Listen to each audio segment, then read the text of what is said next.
यहाँ से स्टार्ट करेंगे। हमारा विजन आईएएस का यहाँ पर जो मिनी टेस्ट रहेगा, ठीक है, मिनी टेस्ट हमारा यहाँ पर चौथा है, राइट।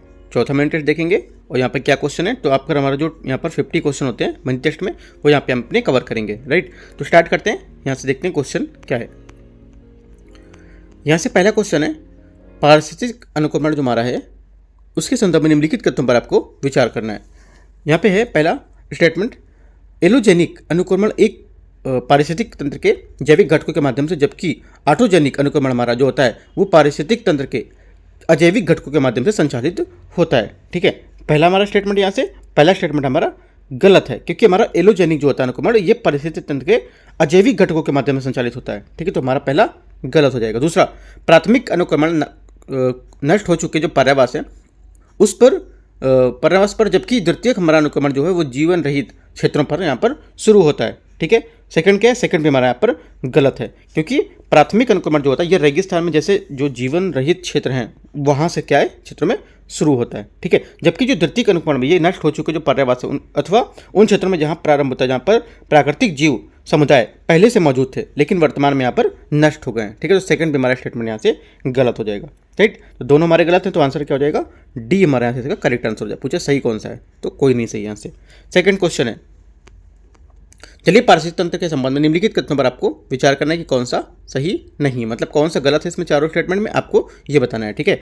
तो यहाँ से क्वेश्चन बोला है जलीय पारिस्थितिक तंत्र जो हमारा है ये कौन सा इनमें से सही है। पहला स्टेटमेंट, श्वसन क्रिया अप्रकाशित होती, अप्रकाशित जो क्षेत्र है उसमें होती है, ठीक है। सेकंड क्या है, सेकंड बोला है वेलांचली क्षेत्र झील का सबसे गर्म क्षेत्र होता है, राइट। सेकंड हमारा स्टेटमेंट ये हो गया। तीसरा, नेक्टन छोटे जीव होते हैं जो वायु जल अंतरापृष्ठ पर रहते हैं, राइट। तो तीसरा हमारा क्या है, ये करेक्ट होगा, क्योंकि किसी झील या तालाब के किनारे निकट का सबसे ऊपरी क्षेत्र वेलांचली क्षेत्र होता है, ठीक है। इसको वेलांचली क्षेत्र बोलते हैं। ये हमारा ये जो वेलांचली क्षेत्र कहलाता है, ठीक है, क्योंकि ये क्षेत्र उथला होता है और सूर्य की जो अधिक उष्मा को यहाँ पर क्या अवशोषित कर सकता है, इसलिए हमारा ये क्षेत्र सबसे गर्म क्षेत्र होता है, राइट। तो हमारा क्या हो जाएगा, ये आपका जो स्टेटमेंट है आपका ये सेकंड का बता रहा है। तीसरा क्या है, तीसरा स्टेटमेंट यहाँ से है नेक्टन छोटे जीव होते हैं जो वायु जल अंतरापृष्ठ पर यहाँ पर रहते हैं, ठीक है। तीसरा हमारे यहाँ से करेक्ट है, क्योंकि ये जो हमारे नेक्टन होते हैं, नेक्टन किसे कहते हैं, ये अपेक्षाकृत बड़े और शक्तिशाली होते हैं क्योंकि इन्हें जल धाराओं को काबू पाना होता है इसमें, ठीक है। और ये तैरने वाले जो पादप हैं उनको न्यूस्टन कहा जाता है। ये जो अनासक्त जीव होते हैं जो वायु जल और अंतरपृष्ठ पर यहाँ पर रहते हैं, ठीक है। तुम्हारा ये स्टेटमेंट क्या आपका गलत होगा, ठीक है। ये स्टेटमेंट हमारा पहला जो है ये भी करेक्ट है, दूसरा भी हमारे यहाँ से करेक्ट है, क्योंकि मैंने आपको बताया ये क्षेत्र क्या होता है, गर्म होता है। और चौथा जो सरोवरी क्षेत्र है, ठीक है, ये भी स्टेटमेंट हमारे क्या यहाँ से करेक्ट हो जाएगा, राइट। तो पूछे कितने हमारे गलत है, तो हमारा जो सी नंबर है ये स्टेटमेंट हमारा गलत होगा और डी हमारे यहाँ से करेक्ट है, ठीक है। तो आंसर क्या हो जाएगा, सी यहाँ से हमारा करेक्ट आंसर है, मतलब जो गलत आंसर है वो सी है। तीसरा नंबर क्वेश्चन यहाँ से, पारिस्थितिक तंत्र के विषय में निम्नलिखित में से कथन पर आपको विचार करना है कि कौन सा सही है।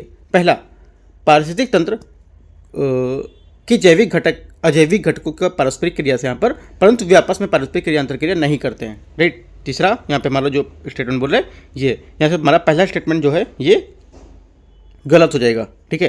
पहला स्टेटमेंट हमारा यहाँ से गलत है, क्योंकि पहला देखो इसलिए गलत है क्योंकि जो हमारा जो पारिस्थितिक तंत्र है, ठीक है, ये जो तंत्र की अवधारणा प्रस्तुत जो व्यापक और लचीली है, ये ऐसी किसी भी जो हमारी स्थिति है उसको संदर्भित कर सकती है जिसमें अपने जीव के अजैविक पर्यावरण के साथ इस प्रकार व्यवहार करे कि उनके मध्य ऊर्जा और द्रव्यमान का आदान प्रदान वो भी लागू रहे, ठीक है। जब तक ये तंत्र जो हमारा है ये बहुत अल्पकालिक ना हो जाए, ठीक है। उदाहरण के लिए हमारा जलाशय है, उसमें एक पारिस्थितिक तंत्र होता है, ठीक है, जिसमें अजैविक घटकों में जल के साथ घुले सभी कार्बनिक और अकार्बनिक पदार्थ के साथ यहाँ पर तल में निक्षेपित जो समृद्ध मृदा है वो शामिल होती है और जैविक घटक आपस में परस्पर अंतर क्रिया करते हैं, जिससे क्या है हमारा प्राथमिक उपभोक्ता जैसे टिड्डा हो गया, ठीक है, प्राथमिक उत्पादक जैसे हमारी घास हो गई, इसको खाता है। इसमें दोनों घटक क्या होते हैं, जैविक घटक होते हैं, ठीक है। तो पहला हमारे यहाँ से इसका स्टेटमेंट गलत होगा। दूसरा, पारिस्थितिक तंत्र में विद्वान जीव आसपास के पर्यावरण पर क्रिया करते हैं और उनके साथ जो ऊर्जा का द्रव्यमान आदान प्रदान करते हैं, जैसे मैंने आपको बताया, ठीक है, कि ऊर्जा का जो द्रव्यमान है ये आदान प्रदान करते हैं। सेकंड हमारा स्टेटमेंट यहाँ से करेक्ट होगा, ठीक है। आंसर क्या हो जाएगा, आंसर हमारा हो जाएगा कौन सा सही है, तो केवल दो हमारा सही है, ए स्टेटमेंट यहाँ से करेक्ट आंसर हो जाएगा इसका। अगला है चौथा नंबर है, चौथा है निम्नलिखित पर आपको विचार करना है। जो हमारे पादप प्लवक होते हैं और शैवाल होते हैं उनका प्रभुत्व, प्रवाल भित्तियों को क्षति, समुद्री नितल में अवऑक्सीयता, ठीक है। तो इसमें देखते हैं, इसमें बोला कितने गुण यहाँ पर हमारे सुपोषण होते हैं, सुपोषण के प्रभाव हैं इनमें से, राइट। देखो सुपोषण जो हमारा इसको बोलते हैं यूट्रोफिकेशन, ठीक है, यूट्रोफिकेशन बोलते हैं। तो इसमें से हमारा देखो 50 वर्षों में सुपोषण जो है जल की गुणवत्ता में कमी का ये एक प्रमुख कारण है। इसमें नाइट्रोजन और फास्फोरस जैसे जो हमारे पोषक तत्व हैं, इसमें जल का अत्यधिक यहाँ पर समृद्ध होना सुपोषण कहलाता है। ये आपका सुपोषण की डेफिनेशन हो गई, ठीक है। सुपोषण के दो हमारे सर्वाधिक जो गंभीर लक्षण है, एक तो अवाक्सीता जो होती है वो ऑक्सीजन की कमी, ठीक है, और हानिकारक शैवाल का प्रस्फुटन, जो अन्य प्रभाव के जो अलावा प्रभावित क्षेत्रों में जलीय जो जीव है उनसे क्या है नष्ट कर देते हैं, ठीक है। तो हमारा क्या हो जाएगा, यहाँ से जो पहला स्टेटमेंट है आपका ये करेक्ट है ना। ये किसने, प्रवाल भित्तियों के लिए क्षति और हमारे जो समुद्री नितल है इसके लिए अवाक्सीता, तो तीनों हमारे स्टेटमेंट यहाँ से इसके सुपोषण के प्रभाव होंगे, राइट। अत्यधिक हमारे जो पादप प्लवक होते हैं ये सूक्ष्म शैवाल और वृहद शैवाल की वृद्धि के कारण प्रकाश का जो प्रवेश है वो क्या बाधित हो जाता है, ठीक है, और जिससे हमारे जो अधोजलीय वनस्पति हैं उसकी क्षति भी जाती है, ठीक है। पहले हमारा ये बताई गई थी बात इसकी। और जो हमारी बोल रहा है नितल, ठीक है, नितलस जो हमारे नितल मतलब होता है ये जो लिखा है ये नितल, ठीक है। नितल का मतलब हमारा हो जाएगा यहाँ से जो नितल में रहने वाले, मतलब जो हमारे नीचे क्षेत्र में रहने वाले जल जो हमारी जलीय समुदाय हैं उसकी प्रजातियों की संरचना और बायोमास में परिवर्तित होना, इससे अंतर प्रजातियों की विविधता में कमी को जेली फिश जैसे एग्जाम्पल यहाँ बता सकते हैं, ठीक है।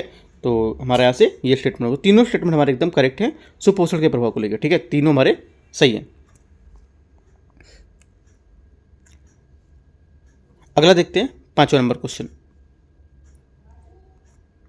निम्नलिखित युग्मों पर विचार करना, रामसर स्थल, राज्य। रामसर स्थल यहाँ पर है, एक तो बोल रहा है तावा, ठीक है, तावा जलाशय ये हमारा अवस्थित है मध्य प्रदेश सतपुड़ा टाइगर रिजर्व में। तवा और जो देनवर नदी है इसके संगम में यहाँ पर स्थित है, ठीक है। तो पहला हमारा क्या हो जाएगा, ये महाराष्ट्र नहीं होगा, ये भी न्यूज़ में भी था, ठीक है, करंट अफेयर्स का क्वेश्चन है ये।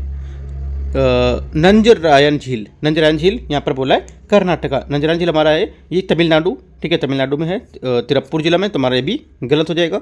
तीसरा काजूवेली पक्षी वर्ण, ये भी हमारा काफ़ी इंपॉर्टेंट है, ठीक है, सब न्यूज़ में थे करंट अफेयर्स में, तो हमारा ये हो जाएगा इसका ये करेक्ट है, क्योंकि काजूवेली हमारा हो जाएगा तमिलनाडु में विल्लुपुरम जिला, ठीक है। ये लवनी उथली यहाँ पर झील है, ठीक है, तो हमारा ये स्टेटमेंट करेक्ट है, बाकी आपके सब गलत हैं, ठीक है।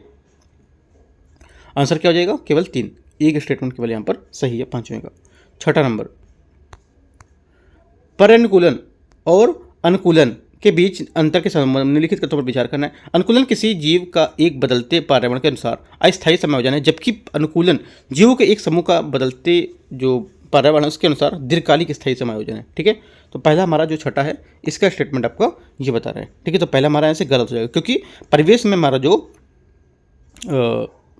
परिवर्तन के कारण होने वाली छोटी समस्याएं उसको दूर करने के लिए अन्य जो अल्पावधि है उसमें किसी एक जीव के शरीर में होने वाले जो छोटे छोटे परिवर्तन हैं वो क्या अनुकूलन कहलाते हैं, ठीक है। उदाहरण के लिए सियाचिन ग्लेशियर जैसे कि हमारा कठोर जलवायु क्षेत्र है, उसमें सेवा से हमारे देने से पहले सैनिक ने कठोर जो परनुकूलन है उसके प्रशिक्षण से यहाँ पर के गुजरना पड़ता है, ठीक है। तो पहला हमारे यहाँ से इसका गलत हो जाएगा स्टेटमेंट, राइट। अगला क्या है, अगला है हमारे यहाँ से उच्च तंगुता पर मनुष्यों की लाल रक्त कोशिका की संख्या में वृद्धि का अनुकूलन का एक उदाहरण है, ठीक है। सेकंड में हमारे यहाँ से गलत है, क्योंकि ऊंचाई में जो होता है ऊंचाई में वृद्धि के साथ साथ जैसे हमारा क्या है O2 है वो क्या घटता है, वैसे वैसे क्या शरीर का जो तत्काल दीर्घकालिक तुंगता है उसके पर्यावरण अनुकूलन के साथ अनुक्रिया करता रहता है, ठीक है। समान तौर पर हमारा जो तुंगता या परनुकूलन है इसकी सामान्य शारीरिक जो प्रक्रिया है इसमें अतिवायुनता और जो आपका दिल की धड़कन है इसकी गति बढ़ना और लाल रक्त कोशिका उसकी संख्या में वृद्धि यहाँ पर शामिल होती हैं, ठीक है, इनकी संख्या में। तो यहाँ पर ये क्या होगा, सेकंड स्टेटमेंट हमारा यहाँ से ये गलत होगा। अगला देखते हैं, तो आंसर हमारा क्या हो जाएगा, 1 और 2 गलत है, तो आंसर हमारा हो जाएगा 6 का डी नंबर, ठीक है, 6 का डी नंबर। अगला देखते हैं 7वां नंबर क्वेश्चन। 7वां क्वेश्चन है, निम्नलिखित जीवों पर खाद्य श्रृंखला के प्राथमिक उत्पादक शीर्ष पर बच्ची तक सही अनुक्रम क्या प्रक्रम आपको बताना है क्या होगा, ठीक है। देखो यहाँ से देखो हमारा जो सही इसका होगा इसमें से आपका हो जाएगा पहले तो आपका डेजर्ट विलो, ठीक है। डेजर्ट विलो क्या है, ये एक पादप है तथा खाद्य श्रृंखला में प्राथमिक उत्पादक के रूप में काम करता है। ठीक है, मैं सबके बारे में पहले बता देता हूँ क्या है। ठीक है, ये हमारा दूसरा हो जाएगा। दूसरे के बाद हमारा क्या आएगा यहाँ पर, दूसरे के बाद होगा आपका पहला डेजर्ट हेयर खरगोश। ये क्या है, डेजर्ट हेयर खरगोश ये हमारा एक शाकाहारी जीव है जो डेजर्ट विलो सहित कई पादपों को खाता है। इस खाद्य श्रृंखला में शाकाहारी जीव प्रारंभिक उपभोक्ता होते हैं। ठीक है, तो हमारा 2 और 1 यहाँ से हो गया। उसके बाद 5 सांप। ठीक है, सांप क्या हो जाएगा, सांप हमारे द्वितीयक तथा तृतीयक दोनों उपभोक्ता हो सकता है। ये आपको नोट भी कर सकते हो, कॉपी में याद रहेगा आपको। ठीक है, ये इस बात पर निर्भर करता है कि वे किसका शिकार करते हैं। ठीक है, तो हमारा 2 1 5 ये हो गया। और उसके बाद आएगा आपका 4 फॉल्कन। ठीक है, फॉल्कन का ये फॉल्कन एक उच्च स्तर के मांसाहारी होते हैं जो पक्षियों की जो कृंतक हैं वो सहित अन्य पशुओं के बच्चों यहाँ पर करते हैं। ठीक है, तो चौथा हो गया। उसके बाद क्या आएगा, बचा हमारा क्या, तीसरा बचा कोयोट। तो हमारा ये हो जाएगा। ठीक है, तो कोयोट क्या होता है, ये आपका हो जाएगा जो खाद्य श्रृंखला है उसके शीर्ष पर उच्चतम पोषण का स्तर जीव का दिखाया जाता है। ठीक है, तो हमारा ये हुआ 1 2 1 5 4 3 2 1 5 4 3 बी हमारे यहाँ से इसका करेक्ट आंसर हो जाएगा 7वें का।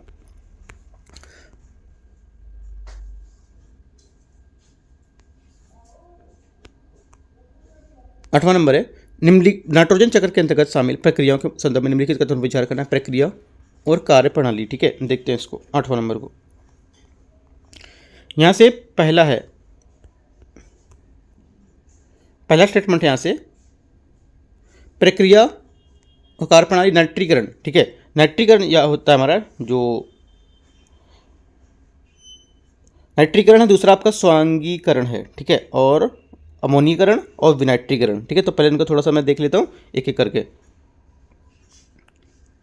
देखो नाइट्रीकरण क्या होता है, ये एक ऐसी प्रक्रिया है जिसके द्वारा अमोनिया को क्रमशः नाइट्रोसोनास नाइट्रोफॉन्स बैक्टीरिया द्वारा यहाँ पर नाइट्रेट या नाइट्राइट में परिवर्तित किया जाता है। ठीक है, ये मृदा में पाया जाने वाला एक अन्य बैक्टीरिया नाइट्रोबैक्टर नाइट्रेट के रूप में नाइट्राइट में परिवर्तित कर सकता है इसको। ठीक है, तो पहला हमारा गलत है, नाइट्रेट या नाइट्राइट का गैसीय नाइट्रोजन परिवर्तन, ये गलत, ये नहीं होगा। ये क्या होगा, ये आपका हो जाएगा जो मैंने आपको बताया कि जो नाइट्रोसोमोनास हैं ये नाइट्रोकॉक्स बैक्टीरिया द्वारा नाइट्रेट या नाइट्राइट में परिवर्तित किया जाता है। ठीक है, तो ये हमारा गलत हो गया पहला। दूसरा स्वांगीकरण क्या होगा, स्वांगीकरण आपका स्वांगीकरण में जो गैसीय नाइट्रोजन है उसमें समानता है वायुमंडल नाइट्रोजन में N2 जो होता है उसका अमोनिया NH3 या अमोनिया आयन जो NH4 होता है इसमें रूपांतरण शामिल होता है, जिसमें अधिकांश पौधे प्रत्यक्ष रूप से क्या है वायुमंडलीय जो नाइट्रोजन है उसका उपयोग नहीं कर सकते, इसलिए ये प्रक्रिया महत्वपूर्ण हो जाती है। ठीक है, तो पहला हमारा सेकंड सही है क्योंकि ये सही स्टेटमेंट यहाँ पर बोल रहा है।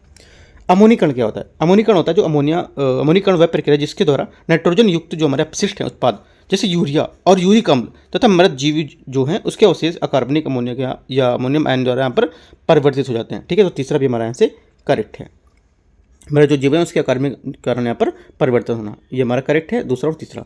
विनाइट्रीकरण क्या होता है, विनाइट्रीकरण होता है हमारा नाइट्रेट का वापस गैसीय नाइट्रोजन में रूपांतरण, हमारा विनाइट्रीकरण कहलाता है। अमोनिया का नाइट्रेट या नाइट्रेट में परिवर्तन ये गलत है हमारा। ठीक है, क्योंकि हमारा जो नाइट्रेट है वो वापस गैसीय नाइट्रोजन में चेंज होना इसको बोलते हैं विनाइट्रीकरण। ठीक है, तो हमारे गलत हो गया। आंसर कौन सा, 2 और 3 हमारे यहाँ से करेक्ट है,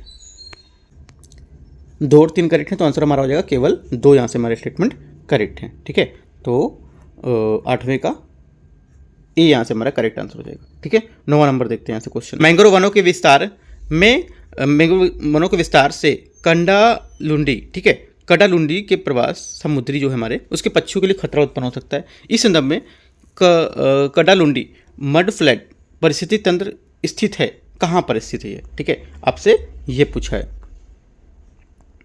देखते हैं इसको। पहला है तमिलनाडु, दूसरा केरला, तीसरा आपका है कर्नाटक, चौथा आपका आंध्र प्रदेश। ठीक है, करेक्ट आंसर हमारा जो आंसर हो जाएगा आपका 9वें नंबर का ये हो जाएगा। यहाँ से आपका जो 9वां नंबर है इसका आंसर हमारा होगा 9वें नंबर का। देखो इसमें जो आपका केरल है, केरल हमारे यहाँ से करेक्ट आंसर हो जाएगा, क्योंकि जो कंडालुंडी है मड फ्लैट ये क्या है, ये मड फ्लैट केरल के तट में समानांतर स्थित महत्वपूर्ण पारिस्थितिक तंत्र है जो प्रवासी समुद्री पक्षियों के अन्य वन्यजीव संबद्ध होता है उसकी विविधता द्वारा यहाँ पर सहायता प्रदान करता है। हालांकि मैंग्रोव वनों के क्षेत्रफल में हो रही जो हालिया वृद्धि है उसमें मड फ्लैट पारिस्थितिक तंत्र पर प्रतिकूल प्रभाव के संबंध में चिंताएं बढ़ा दी हैं। ठीक है, तो हमारा बी स्टेटमेंट यहाँ करेक्ट हो जाएगा क्योंकि न्यूज़ में था थोड़ा सा, इस वजह से यहाँ पर क्वेश्चन पूछा गया ये। ठीक है, 9वें का हमारा यहाँ जो रहेगा बी स्टेटमेंट इसका करेक्ट हो जाएगा, केरला। ठीक है, 10वां नंबर क्वेश्चन यहाँ से देखते हैं। किसी परितंत्र की प्राथमिक उत्पादकता के संबंध में निम्नलिखित कथनों पर आपको विचार करना है। ठीक है, तो यहाँ से स्टेटमेंट देखते हैं।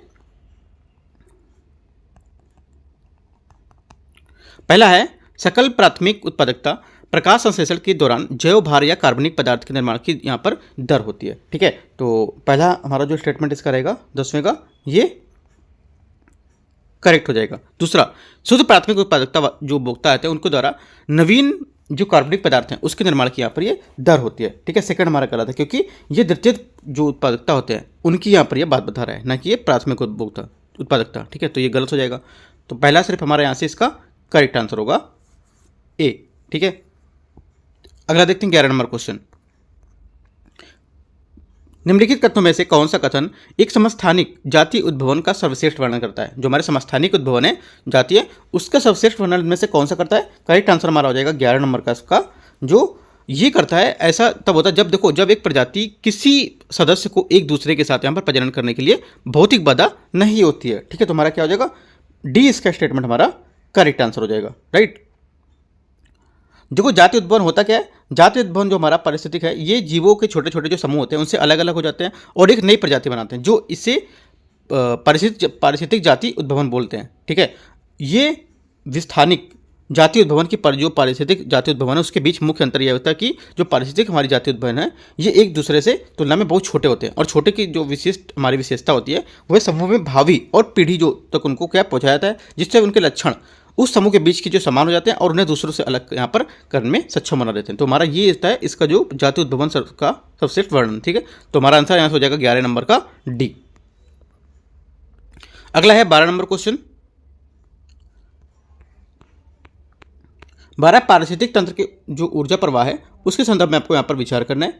किसी उत्पादक से जीवों की एक श्रृंखला के माध्यम से ऊर्जा या भोजन का स्थानांतरण खाद्य श्रृंखला में के रूप में यहाँ पर जाना जाता है। ठीक है, तो यहाँ से हमारा क्या हो जाएगा? 12 नंबर का पहला स्टेटमेंट हमारा ये करेक्ट हो जाएगा। दूसरा, लिंडमैन द्वारा दिए गए 10% का नियम ये वर्णित करता है कि एक पोषी स्तर से दूसरे पोषी स्तर तक ऊर्जा स्थानांतरण के दौरान शोषण में लगभग 10% ऊर्जा का यहाँ पर ह्रास होता है। ठीक है, सेकंड क्या होगा? सेकंड स्टेटमेंट में हमारा यहाँ से गलत होगा। ठीक है, क्योंकि 90% ऊर्जा जो होता है शोषण के दौरान यहाँ पर इसका ह्रास होता है, ना कि 10% पर। तो यहाँ पर ये गलत हो जाएगा। क्या होगा? सिर्फ पहला स्टेटमेंट हमारा यहाँ से इसका करेक्ट हो जाएगा। ठीक है, तो आंसर क्या होगा? कौन सा? पहला यहाँ पर हमारा करेक्ट हो जाएगा। 13 नंबर क्वेश्चन है, पारिस्थितिक अनुक्रमण के संबंध में निम्नलिखित कथनों पर आपको विचार करना है। प्राथमिक अनुक्रमण बंजर क्षेत्र में होता है जिसमें आमतौर पर ऊपरी मृदा के कार्बनिक पदार्थों का यहाँ पर क्या अभाव हो जाता है। राइट, पहला हमारा स्टेटमेंट यहाँ से करेक्ट है। दूसरा, आग से क्षतिग्रस्त क्षेत्र पुनः जो हमारे उपनिवेशीकरण है उसमें प्राथमिक अनुक्रमण का एक उदाहरण है। राइट, सेकंड क्या होगा? सेकंड स्टेटमेंट हमारे यहाँ से गलत होगा, क्योंकि द्वितीयक अनुक्रमण तब होता है जब पहले से बसे हुए क्षेत्र को कुछ अन्य नई प्रजातियों के समूह के समुदाय द्वारा उन्मेषित किया जाता है। ठीक है, तो यहाँ पर पहला ये गलत हो जाएगा।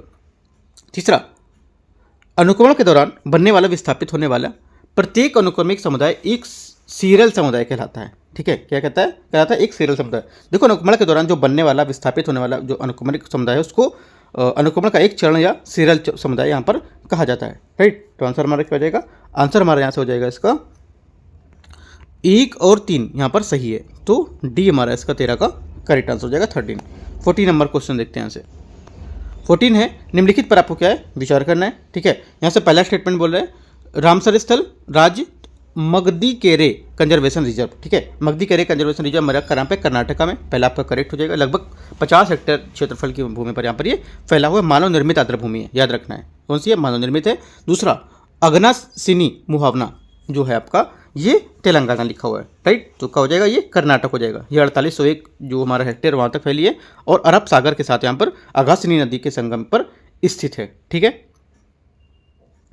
तो खारे जो हमारे तटीय जल है उसका भी यहाँ पर एक जोखिम को कम करने के लिए यहाँ पर ये लोग यहाँ पर आजीविका का समर्थन इसमें करते हैं। तो हमारे यहाँ से तेलंगाना नहीं होगा, ये हो जाएगा आपका मतलब कर्नाटक नहीं होगा, ये हो जाएगा तेलंगाना आपका। ठीक है,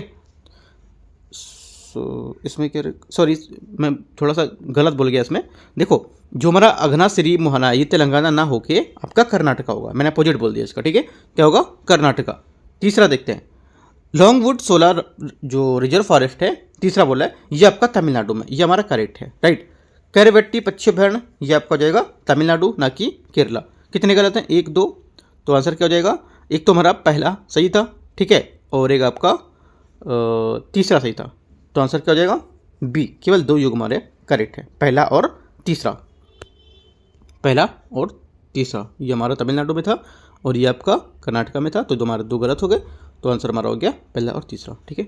ध्यान से देख लेना, जो थोड़ा मिस्टेक हो गया था बोलने में मेरे को, तो वो मैंने यहाँ से उसको गलत बता दिया था, ठीक है। तो अभी यहाँ पर करेक्ट है सब, बी करेक्ट आंसर है 14 का। 15 नंबर देखते हैं, ये काफ़ी इंपॉर्टेंट क्वेश्चन है, 14 याद रखना है आपको। आपसे इनमें से ये भी क्वेश्चन पूछ सकता है कि इनमें से कौन सा है जो मैन मेड जो आर्द्रभूमि है, मतलब मानव निर्मित आर्द्रभूमि कौन सी इनमें से, ठीक है। 15 नंबर क्वेश्चन, पीठभूमि के संबंध में निम्नलिखित कथनों में से कौन सा कथन यहाँ पर सही है, बताना है आपको। पीठभूमियां विशाल प्राकृतिक स्थलीय कार्बन का भंडार होती हैं, ठीक है। पहला स्टेटमेंट हमारा करेक्ट हो जाएगा। दूसरा, पीठभूमि देखो क्या होता है, विशाल हमारी जो प्राकृतिक स्थलीय कार्बन भंडार होते हैं, विश्व भर की जो हमारी अधिकांश प्राकृतिक पीठभूमियां हैं उसको द्वारा आच्छादित क्षेत्र में एक वर्ष में लगभग कितना 0.37 गीगाटन कार्बन ऑक्साइड का यहाँ पर प्रच्छादन करती है, ठीक है। पहला हमारा करेक्ट हो गया। पीठभूमियां मुख्य रूप से समशीतोष्ण वनों में संकेंद्रित होती है, राइट। सेकंड क्या होगा? सेकंड हमारा गलत, क्योंकि ये अधिकांशतः ध्रुवों की ओर अत्यधिक ऊंचाई पर स्थित जो हमारे स्थायी तुषार भूमि क्षेत्र है उसके तटीय क्षेत्रों में उष्णकटिबंधीय वर्षा वन के नीचे यहाँ पर पाई जाती है, ठीक है, न कि समशीतोष्ण। तो ये गलत हो जाएगा। ब्राजीलियन घोषणा का उद्देश्य कांगो बेसिन में पीठभूमि को उच्चतर प्रबंधन को यहाँ पर बढ़ावा प्रदान करना, ठीक है। तीसरा क्या होगा? तीसरा स्टेटमेंट हमारा यहाँ से इसका तीसरा स्टेटमेंट हमारा यहाँ से ये करेक्ट हो जाएगा, ठीक है। तो आंसर क्या हो जाएगा? आंसर हमारा हो जाएगा 15 का आपका 1 और 3, डी हमारे यहाँ से करेक्ट आंसर हो जाएगा 15 का। 16 नंबर देखते हैं, जलीय परितंत्र के जो हमारे विभिन्न मंडल हैं उसके संदर्भ में आपको यहाँ पर विचार करना है। पहला स्टेटमेंट लिम्नेटिक, ठीक है, जो हमारे यहाँ पर है लिम्नेटिक जो बोल रहा है, मंडल में सूर्य का प्रकाश अच्छी तरह से पहुंचता है, इसमें क्या है प्लवक प्रचुर मात्रा में होता है जहाँ, ठीक है। पहला क्या होगा? पहला स्टेटमेंट हमारा यहाँ से इसका करेक्ट हो जाएगा, ठीक है। दूसरा है प्रोफंडल मंडल झील या तालाब के गहरे जल वाला भाग होता है, ठीक है। सेकंड भी हमारे यहाँ से करेक्ट होगा। देखो गहरा जल का क्षेत्र हमारा जो होता है ये आपका प्रोफंडल जोन बोलते हैं इसको। जो हमारा प्रोफंडल जोन है ये आपका इंग्लिश वर्ड यहाँ पर जोड़ दिया है इसने। प्रोफंडल हमारा इंग्लिश वर्ड है, ठीक है। प्रोफंडल को हमारा जो हिंदी में बोलते हैं आपका ये बोलते हैं गहरा जली क्षेत्र, मतलब प्रोफंडल जोन गहरा जली क्षेत्र, ठीक है। ये झील जो है तालाब ये गहरा भाग होता है, तो हमारा करेक्ट है ना, क्योंकि इसका हिंदी मतलब यही होता है, राइट। ये झील का तालाब का गहरा वाला भाग होता है जो अन्य 2 क्षेत्रों की तुलना में ये जो क्षेत्र होता है जाने वाले हमारे परपोषी होते हैं। इसका अर्थ होता है कि जो आहार में रहता है उसके जीव को कोशिकीय शोषण में ऑक्सीजन के लिए उपयोग करना, ठीक है। तो सेकंड हमारा करेक्ट होगा। पहला हमारा क्या था? पहला स्टेटमेंट हमारे यहाँ से ये भी करेक्ट था, ठीक है। दोनों स्टेटमेंट हमारे क्या है? एकदम करेक्ट है, ठीक है। तो आंसर क्या होगा? आंसर हमारा हो जाएगा इसका सी स्टेटमेंट सही हो जाएगा 16 का। 17 नंबर है, निम्नलिखित कथनों पर आपको विचार करना। महासागरों की कुल नेट प्राथमिक उत्पादकता भूमि की सतह की उत्पादकता से अधिक है, ठीक है। पहला स्टेटमेंट हमारा यहाँ से ये गलत है, क्योंकि देखो क्योंकि यहाँ पर 70% भाग जो लगभग है महासागर से हमारा क्या ढका हुआ है, ठीक है। और किंतु इनकी जो उत्पादकता केवल 55 बिलियन टन है, शेष उत्पादकता हमारी भूमि पर है। तो पहला हमारे यहाँ से गलत हो जाएगा, ठीक है। अगला है द्वितीयक उत्पादकता प्राथमिक उत्पादकता में से शोषण क्षति को घटाकर प्राप्त की जाती है, राइट। सेकंड क्या होगा? सेकंड स्टेटमेंट हमारे यहाँ से ये भी गलत है, क्योंकि द्वितीयक जो उत्पादकता है उनको उपभोक्ताओं द्वारा नए जो कार्बनिक पदार्थ है इनके जो निर्माण है इनकी दर के रूप में यहाँ पर इसे परिभाषित किया जाता है, ना कि इनकी दर क्षति को घटाकर। ये भी गलत हो जाएगा। दोनों स्टेटमेंट हमारे क्या यहाँ से गलत है, ठीक है। तो आंसर क्या होगा? आंसर हमारा हो जाएगा सी क्या होगा? क्योंकि पूछ रहे कौन से गलत हैं, तो दोनों हमारे गलत हैं, सी। 18 नंबर देखते हैं। 18 नंबर 18 नंबर है, खाद्य श्रृंखलाओं के संबंध में निम्नलिखित कथनों पर आपको विचार करना है कि कौन सा सही है, ठीक है। सभी खाद्य श्रृंखलाएं सुपोषी से शुरू होती हैं, ठीक है। 18 में ये बोल रहा है। पहला स्टेटमेंट हमारा यहाँ से इसका गलत हो जाएगा, क्योंकि सभी खाद्य श्रृंखलाएं पर सुपोषी नहीं होते हैं, राइट। ये क्या है? इनमें अपर्दन श्रृंखला जो होती है ये मृत कार्बनिक जो सामग्री उससे प्रारंभ होती है, तो हमारा पहला इस वजह से गलत हो जाएगा इसका, ठीक है। क्योंकि ये सुपोषित होती है तो ठीक है, लेकिन यहाँ पर इसमें ऊर्जा जो पोषक तत्व इसका स्थानांतरण पौधों के होता है और उनके भाग पे जो शाकाहारी जीव है तथा शाकाहारी जीवों के जो शिकार करना है मांसाहारी वाले सर्वाहारी उनके जीव तक यहाँ पर होता है, ठीक है। और कार्बनिक यहाँ पर जो मृत सामग्री होती है उससे प्रारंभ होती है, तो पहला गलत हो गया। दूसरा जलीय परिस्थिति तंत्र में जो अपरद होते हैं उसकी खास श्रृंखला ऊर्जा प्रवाह के जो प्रमुख माध्यम है उसमें माध्यम से है, क्योंकि उसमें चारण खाद्य श्रृंखला है उसमें पूरी तरह से क्या अनुपस्थित होता है। ठीक है, जो जलीय परिस्थिति तंत्र है उसके बारे में यहाँ पर बता रहा है। तो सेकंड भी हमारा गलत है, क्योंकि अपरद जो हमारी खास श्रृंखला है ये कुछ जीव चारण खास श्रृंखला के जानवरों के शिकार यहाँ पर बन जाते हैं। ठीक है, सभी के लिए नहीं होते, कुछ यहाँ पर जो जीव होते हैं उनके लेकर यहाँ पर। तो सेकंड भी हमारा गलत हो गया। तीसरा, मृतपोषी अपरद खास श्रृंखलाओं का एक महत्वपूर्ण भाग होता है, ये मैंने आपको बताया था। तो हमारा ये क्या है, ये करेक्ट है। ठीक है, जो मृतपोषी हमारे कार्बनिक होते हैं ये अपरद खास श्रृंखलाओं का एक महत्वपूर्ण इनका भाग होता है। ठीक है, अपरद खास श्रृंखला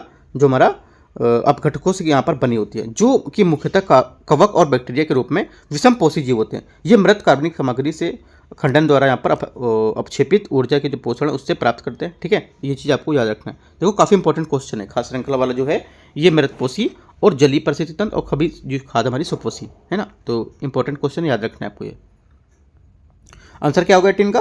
18 का आंसर हमारा हो जाएगा सी, केवल 3। ठीक है, केवल 3 स्टेटमेंट हमारा यहाँ पर क्या है, ये करेक्ट होगा। अगला देखते हैं 19 नंबर क्वेश्चन। निम्नलिखित तत्वों पर विचार करना है। नाइट्रीकरण, सर्वांगीकरण और डिनाइट्रीकरण, नाइट्रोजनीकरण, स्थिरीकरण। ठीक है, इसमें से कितने नाइट्रोजन चक्र का हिस्सा है? नाइट्रोजन चक्र का जो हिस्सा होंगे ये सभी चारों हैं। ठीक है, कितने हैं? नाइट्रोजन स्थिरीकरण जो हमारा ऐसी प्रक्रिया जिसमें अंतर्गत गैसीय जो नाइट्रोजन N2 है वो जैविक रूप से क्या स्थिरीकरण के माध्यम से अमोनिया में परिवर्तित हो जाती है। ये आपका नाइट्रोजन का हमारा जो नाइट्रीकरण हो गया।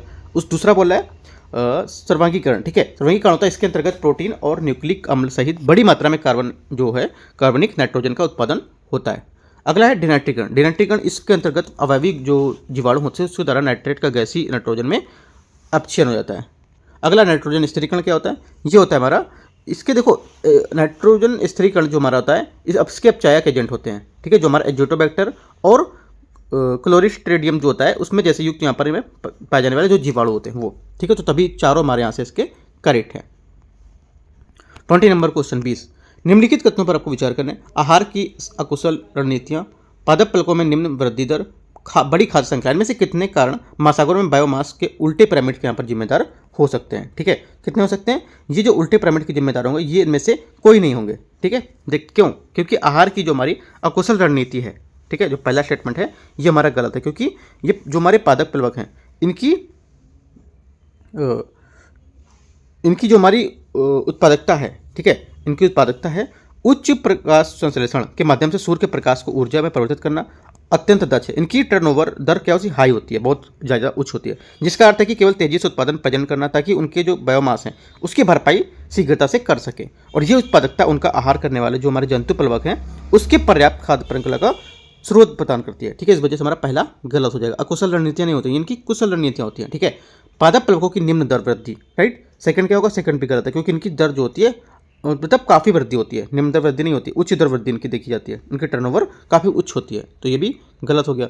उनकी बड़ी खाद्य श्रृंखलाएं, राइट, जिनकी खाद्य श्रृंखलाएं बोला है ये बड़ी होती है, राइट। तो हमारा जो इनकी खाद्य श्रृंखलाएं होती है लघु खाद्य श्रृंखलाएं होती हैं, बड़ी खाद्य श्रृंखला नहीं होती हैं। ठीक है, क्योंकि जलीय खाद्य श्रृंखलाएं अक्सर स्थिरीय खाद्य श्रृंखलाओं की तुलना में छोटी होती है। इनसे प्राथमिक उत्पादकों जो होते हैं उसमें शीर्ष उपभोक्ताओं के बीच इस पोषण स्तर क्या है? कम हो जाता है। ठीक है, इसका मतलब है कि जो प्रत्येक पोषण स्तर है उस पर शोषण के माध्यम से ऊष्मा के रूप में ऊर्जा का ह्रास कम होता है, राइट। इस वजह से यहाँ पर ये छोटी सा खाद्य श्रृंखला होती हैं। तो तीनों हमारे स्टेटमेंट यहाँ से गलत हो गए, आंसर डी। यहाँ से एक 21 क्वेश्चन है, इसमें देखते हैं।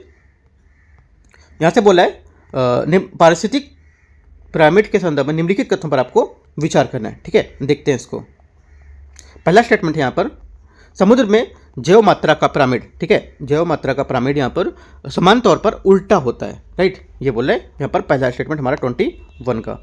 ठीक है, सेकंड क्या है? ऊर्जा का पिरामिड कभी उल्टा नहीं हो सकता है, सेकंड स्टेटमेंट हमारा ये बोल रहा है। तीसरा, पारिस्थितिक पिरामिड में मरजीवी नहीं दर्शा जाते हैं। ठीक है, तो देखो 3 स्टेटमेंट दे रहा है, तो बोला इनमें से कौन सा स्टेटमेंट हमारे यहाँ से इसका करेक्ट है, राइट। तो सभी स्टेटमेंट हमारे से क्या हो जाएंगे? करेक्ट हो जाएंगे। क्यों? क्योंकि देखो यहाँ से जो पहला स्टेटमेंट है बोला है समुद्र में जैव मात्रा पिरामिड का समान तौर पर उल्टा होना। ठीक है, तो संख्या का जो पिरामिड होता है हमारा ये प्रत्येक तौर पर पोषण स्तर पर जो कुल संख्या है उसको दर्शाता है। ठीक है, जैव द्रव्यमान इसका क्या होता है? ये एक विशेष पोषण स्तर की तुलना में जीव सहित जो संगति होती है उसको दर्शाता है। ऊर्जा का पिरामिड कभी उल्टा नहीं होता है, ये तो हमारा करेक्ट हो गया तीसरा वाला। ठीक है, और ये पारिस्थितिक पिरामिड के मृत जीवी यहाँ पर इसमें नहीं दर्शाए जाते हैं। ठीक है, ये भी हमारा स्टेटमेंट करेक्ट हो गया। और पहला स्टेटमेंट ये भी हमारा इसका करेक्ट है, क्योंकि जो समुद्र में जैव भार हैं, जैव मात्रा, इसके पिरामिड भी उल्टे होते हैं, क्योंकि इसमें मछलियों का जैव मात्रा में पादप जो प्लवक होते हैं उसकी जैव मात्रा से बहुत अधिक होता है। ठीक है, आंसर हमारा क्या हो जाएगा? आंसर हमारा हो जाएगा इसका, तीनों स्टेटमेंट यहाँ से इसके करेक्ट है, डी। 22 नंबर, निम्नलिखित कथनों पर आपको विचार करना है। कथन 1 और यहाँ पर कथन 2 दे रखा है। पारिस्थितिक अनुक्रमण को ऐसी प्रक्रिया के रूप में परिभाषित किया था जिसमें किसी प्रजाति का एक पीढ़ी का अन्य प्रजातियों के विकसित होने की अनुमति दिए बिना ही उन्हें प्रतिस्थापित कर देती है। ठीक है, तो क्या हो जाएगा?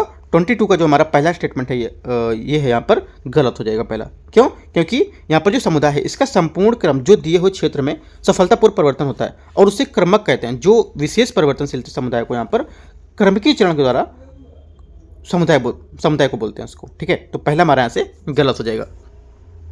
प्राथमिक अनुक्रमण नवीन रूप में प्रकट होने वाले पूर्णतः जीवन विहीन क्षेत्रों में होता है। ठीक है, सेकंड हमारा करेक्ट है, क्योंकि जो प्राथमिक अनुक्रमण है ये पूर्णतः जीवन विहीन क्षेत्रों में और नए भूभागों को पहली बार निर्मित या प्रकट हुए जो होता है उनमें होता है। इन क्षेत्रों में मृदा, लावा प्रवाह और नवनिर्मित जो हमारे रेत के टीले हैं या ग्लेशियर, इसको हटाने से मुक्त जो चट्टान है जैसे कारक यहाँ पर क्या है उनमें असमर्थ होते हैं। तो सेकंड हमारे यहाँ से करेक्ट हो जाएगा, पहला आपका यहाँ से गलत होगा इसका। ठीक है, आंसर क्या होगा? आंसर हमारा हो जाएगा 22 का डी नंबर स्टेटमेंट यहाँ से करेक्ट हो जाएगा, क्योंकि पहला कथन हमारा गलत है और दूसरा आपका सही है। 23 नंबर क्वेश्चन देखते हैं। जाति उद्भव के संदर्भ में यह है कि एक नए प्रकार के पादप की जंतु प्रजाति का निर्माण होता है। इस संदर्भ में आपको निम्नलिखित कथन पर आपको विचार करना है कि एलोपेट्रिक जाति उद्भव का सबसेट वर्णन कौन करता है। ठीक है, ये करता है हमारा, ये जाति उद्भव तब होता है जब एक प्रजाति दो अलग अलग समूहों में पृथक हो जाती है और ये समूह एक दूसरे से अलग थलग हो जाते हैं। ठीक है, तो ये हमारा इसका क्या हो जाएगा? करेक्ट आंसर यहाँ से इसका हो जाएगा। देखो हमारे जो 5 प्रकार के जाति उद्भव होते हैं ये भी आपको पता होना चाहिए कि एक तो एलोपेट्रिक, ठीक है, दूसरा आपका हो जाएगा पेरीपेट्रिक, तीसरा हो जाएगा पैरापेट्रिक और तीसरा सिम्पैट्रिक, और आपका जो नेक्स्ट रहेगा वो कृत्रिम है ना। फिर से बता देता हूँ, जो हमारे 5 प्रकार के एलोपेट्रिक, पेरीपेट्रिक, पैरापेट्रिक 3 ये हो गए और सिम्पैट्रिक चौथा और आपका कृत्रिम ये 5वां, ये हमारे 5 प्रकार के जाति उद्भव होते हैं। ठीक है, तो इसमें एलोपेट्रिक जाति के उद्भव के बारे में यहाँ पर पूछ रहा था ये, राइट। तो हमारा आंसर यहाँ से इसका हो जाएगा ए स्टेटमेंट, ये करेक्ट हो जाएगा इसका। ठीक है, और देखो अगर पेरीपेट्रिक के बारे में पूछता है तो क्या होता है, ये जो वेस्टी जो छोटे समूह होते हैं उसमें समूह को पृथक हो जाता है और नई प्रजाति बनाते हैं, जिससे क्या होता है पेरीपेट्रिक जाति का उद्भव होता है। और जैसे तीसरा था हमारा पैरापेट्रिक जाति उद्भव, ये क्या होता है? पैरापेट्रिक जाति उद्भव होता है कि एक प्रजाति किसी बड़े भौगोलिक क्षेत्र में फैली होती है और ये प्रजाति किसी भी सदस्य के लिए किसी अन्य सदस्य के साथ समागम करना संभव हो जाता है उसका। ठीक है, ये हमारा क्या हो गया था? पैरापेट्रिक हो गया था। बचा कौन सा? एक 2 बचे और। ठीक है, सिम्पैट्रिक क्या होता है? ये सिम्पैट्रिक जाति का उद्भव विवादास्पद है, कुछ वैज्ञानिक नहीं मानते कि ये विद्यमान है। ठीक है, ये जाति का उद्भव तब होता है जब किसी प्रजाति के किसी भी सदस्य को दूसरे के साथ समागम करने से रोकने वाली कोई भौतिक बाधा नहीं होती है। ठीक है, ये हमारा सिम्पैट्रिक कहता है। और कृत्रिम जाति उद्भव क्या होता है? लोगों द्वारा नई प्रजाति के निर्माण को कृत्रिम जाति उद्भव कहते हैं। ये प्रयोगशाला में हुए प्रयोगों के माध्यम से उद्भव होती है, जहां वैज्ञानिक अधिकांश कीटों का शोध करते हैं, जैसे कि फल और मक्खियां। ठीक है, तो काफी इंपॉर्टेंट क्वेश्चन है जाति उद्भव का, याद रखना ये। अगला देखते हैं 24 नंबर क्वेश्चन। पारिस्थितिक अनुक्रमण के संबंध में निम्नलिखित कथनों पर आपको विचार करना है।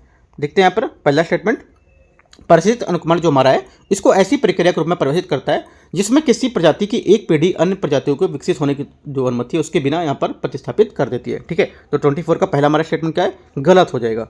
ठीक है, क्योंकि इसमें एक ऐसी जो क्षेत्र है हमारा प्रजाति संरचना को जो उचित रूप से आंकलिक परिवर्तन करने को पारिस्थितिक अनुक्रमण यहाँ पर कहते हैं। ठीक है, पहला हमारे यहाँ से गलत हो जाएगा। ये बोला जिसमें एक पीढ़ी अन्य पीढ़ी प्रजाति विकसित होने की अनुमति, तो ये गलत है। यहाँ पर ये बताता है कि जो हमारी प्रजाति है इसकी संरचना में उचित रूप से आंकलित परिवर्तन यहाँ पर जो पारिस्थितिक अनुक्रमण है वो हो रहा है। ठीक है, ये इसका जस्ट अपोजिट बता रहा है पहला। दूसरा, प्राथमिक अनुक्रमण जो हमारा है ये नवीन रूप से प्रकट होने वाले और पूर्णतः जीवन विहीन क्षेत्रों में होते हैं। राइट, सेकंड क्या होगा? सेकंड स्टेटमेंट हमारा यहाँ से करेक्ट है। द्वितीय क्षेत्र हमारा जो घास होती है जैसे कि आपका बर्च ट्री और फायरवीड जो पौधे जो होते हैं वे हमारे जो अन्वेषक प्रजाति उसमें शामिल होते हैं। प्राथमिक अनुक्रमण वाले क्षेत्र में उत्पन्न होने वाली प्रथम प्रजाति प्राय काई लाइकेन होती है। इन प्रजातियों को मूल अन्वेषक प्रजाति के रूप में जाना जाता है। ठीक है, क्योंकि इस क्षेत्र में उत्पन्न होने वाली प्रथम प्रजातियां यहाँ पर होती है। राइट, तो हमारा क्या होगा? सेकंड स्टेटमेंट हमारा सिर्फ करेक्ट होगा, तो आंसर हमारा बी यहाँ से 24 का करेक्ट हो जाएगा। 25 आर्द्र भूमियों द्वारा निम्नलिखित में से कौन सा लाभ प्रदान किए जाते हैं। इसमें आर्द्र भूमियों द्वारा में से कौन सा लाभ प्रदान किए जाते हैं, तो ये आपको यहाँ से बताना है। ठीक है, पहला देखो स्टेटमेंट हमारा क्या है, जो पादप अनुवांशिक हैं उसमें सामग्री के भंडार, राइट।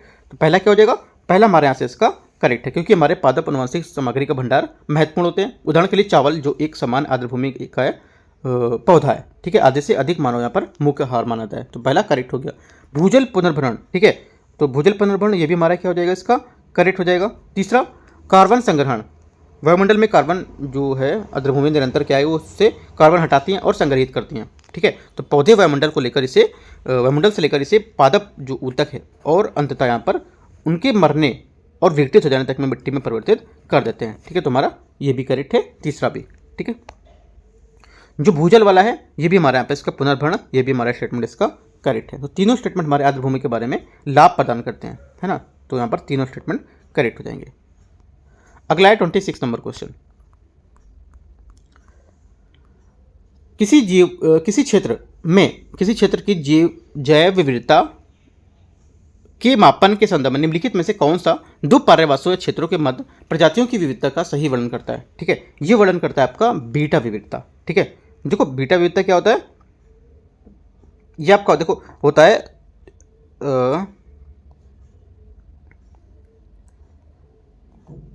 थोड़ा सा देख लेता हूँ मैं, बीटा विविधता गामा विविधता ये तो है। देखो बीटा विविधता जो आपका यहाँ पर होगा ये हो जाएगा एक समान संसाधनों के लिए अंतर क्रिया या और प्रतिस्पर्धा करने वाले जो समान हमारे पर्यावरण साझा करने वाले जो जीव है उनको एक समूह के क्या है प्रदर्शित करता है। ये स्थानिक विजातीयता के प्रति जीवों की जो अनुक्रिया है उसको संदर्भित करती है। उच्च बीटा की जो हमारी विविधता है ये विभिन्न पर्यायवासियों की प्रजातियों के संगठन में निम्न समानता को यहाँ पर प्रदर्शित करती है। इसे समानता एक ही भौगोलिक क्षेत्र में प्राय जैसे किसी प्रकार की जो प्रवणता है उसके रूप में यहाँ पर इसे व्यक्त किया जाता है। ठीक है, विभिन्न पर्यायवासियों की समुदाय जो हमारी दर होती है वह समानता सूचक के यहाँ पर संदर्भ में व्यक्त करती है। तो हमारा बीटा की यहाँ पर ये बात कर रहा था। 27 अनेक आक्रमण जो हमारी आक्रामक प्रजातियाँ होती हैं उसके बारे में यहाँ पर क्वेश्चन है। ठीक है, देखते हैं। ये बोल रहा है पारिस्थितिक तंत्र में खतरा बन गई, इस संदर्भ में निम्नलिखित कथनों में से कौन सा IES की समान विशेषताएं हैं। ठीक है, अनेक जो हमारी प्रजातियाँ हैं आक्रामक उसके बारे में देखो। तीव्र प्रजनन की वृद्धि जो होती है, ठीक है, ये हमारा क्या हो जाएगा, इसका करेक्ट है। ठीक है, कि जो हमारी आक्रामक प्रजातियाँ होती हैं उनकी तीव्र वृद्धि होती है। ठीक है, दूसरा उच्च प्रसार क्षमता, इनकी जो प्रसार क्षमता होती है काफ़ी उच्च होती है, राइट। दूसरा और प्रारूपिक जो हमारी सुगठितता होती है, ये क्या होगा, ये भी हमारे यहाँ से इसका करेक्ट हो जाएगा। ठीक है, तो तीनों स्टेटमेंट हमारे यहाँ क्या एकदम इसके सही है। तो आंसर क्या हो जाएगा, आंसर हमारा हो जाएगा इसका 1 2 3।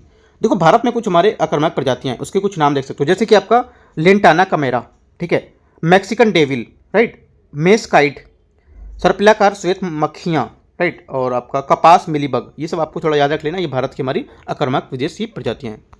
28 मैंग्रोव द्वारा निम्नलिखित में से कितने प्रकार के अनुकूलन यहाँ पर प्रदर्शित किए गए, तो बताना है आपको 28 में। देखते हैं, पहला यहाँ पर है जरायुजता। ठीक है, जरायुजता ये पहला हमारा क्या हो जाएगा, इसका ये करेक्ट हो जाएगा, क्योंकि इसके अंतर्गत अंकुर की वृद्धि और मूल वृक्ष जो जड़ों से क्या जुड़ी रहती है। क्यूटिनीकृत बाह्य त्वचा, ठीक है, ये भी हमारा करेक्ट है, क्योंकि इन पादपों द्वारा त्वचा का अधिक जो क्यूटिनीकरण है ये होता है, उसमें जल संचयन की क्षमता ऊतक पर पाई जाने की अधिकांश प्रजातियाँ जो होती हैं वो लवण स्रावित करने वाली जो ग्रंथियाँ उसमें यहाँ पर पाई जाती हैं, ये भी करेक्ट है।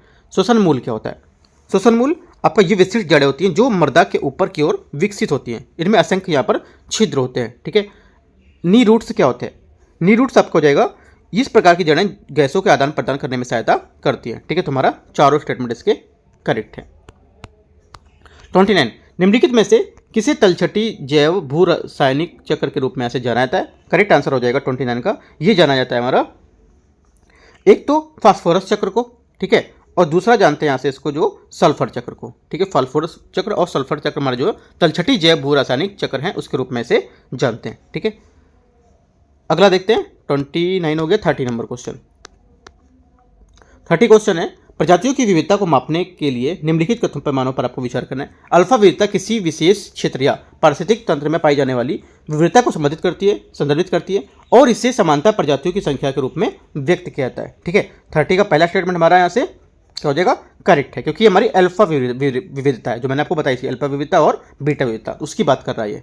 दूसरा, बीटा विविधता क्या होती है, ये पारिस्थितिक तंत्र और जो विभिन्न समुदायों के बीच विविधता की तुलना होती है, और जिसे आमतौर पर प्रजातियों की मात्रा में परिवर्तन के रूप में से मापा जाता है। ठीक है, ये भी हमारा करेक्ट है। ठीक है, क्योंकि बीटा विविधता जो हमारी होगी ये पारिस्थितिक तंत्र में विभिन्न समुदाय के बीच यहाँ पर जो विविधता होती है उसकी तुलना में जिसे समानता प्रजातियों की मात्रा में परिवर्तन के रूप में मापते हैं। ठीक है, तो हमारा ये भी करेक्ट है। और गामा भी देख लेते हैं, गामा यहाँ पर नहीं दिया है, गामा बता देता हूँ मैं। तीसरा, जो गामा यहाँ पर विविधता होती है, ये एक क्षेत्र के भीतर विभिन्न पारिस्थितिक तंत्र के लिए समग्र जो विविधता होती है उसका एक मापक और एक पर्वतीय उच्चावल ढलान की जो श्रेणी होती है वो पाई जाने वाली है प्रजातियों के रूप में मापता है इसको। ठीक है, तो तीनों हमारे यहाँ पे अगर होते तो करेक्ट हो जाते हैं। यहाँ पे फिलहाल अभी 2 करेक्ट हैं, तो सी। 31, पीठभूमियों के संबंध में आपको विचार करना है। ये सबसे बड़े प्राकृतिक स्थलीय कार्बन भंडारों में से एक माने जाते हैं। ठीक है, पहला हमारा करेक्ट हो जाएगा। दूसरा है पीठभूमि जल प्रदूषण के निवारण हेतु प्राकृतिक फिल्टर का काम करते हैं। ये भी हमारा क्या हो जाएगा, यह भी हमारा यहाँ पर करेक्ट हो जाएगा। ठीक है, तीसरा है दलदल एक प्रकार की पीठभूमि है। ठीक है, तीसरा भी हमारा यहाँ से करेक्ट है। दलदल एक हमारा नरम या स्पंज युक्त स्थल जो युक्त ताजे जल की आर्द्रभूमि जिसे मुख्य रूप से आंशिक स्तर पर विकसित पौधे यहाँ पर शामिल होते हैं, जिसे पीठ कहा जाता है। ठीक है, तीनों स्टेटमेंट हमारे यहाँ से इसके करेक्ट हैं। 32, निम्नलिखित में से किस अजैविक कारक में क्रमिक परिवर्तन या जो इकोक्लाइन का निर्माण होता है। राइट, इसमें से किस में होता है, करेक्ट आंसर हो जाएगा एक तो तापमान में। ठीक है, तापमान में होगा। दूसरा हो जाएगा यहां से आपका लवणता। ठीक है, तीसरा आपका हो जाएगा तुंगता। तो तीनों स्टेटमेंट हमारे यहां से इसके करेक्ट हैं। ठीक है, तो आंसर क्या हो जाएगा, आंसर हो जाएगा हमारा अजैविक कारक के जो क्रमिक इकोक्लाइन है इसका निर्माण होता है डी। ठीक है, यहां से इकोक्लाइन होता क्या है, इकोक्लाइन पर्यावरण पर जो प्रवणता होती है उसका उतार चढ़ाव, और यहाँ पर जो हमारी आर्थिक मतलब जो तापमान है, लवणता है, गहराई है, उसको अजैविक कारकों में परिवर्तन होना, ये इसको बोलते हैं हमारा इकोक्लाइन। ठीक है, अगला देखते हैं 33 नंबर।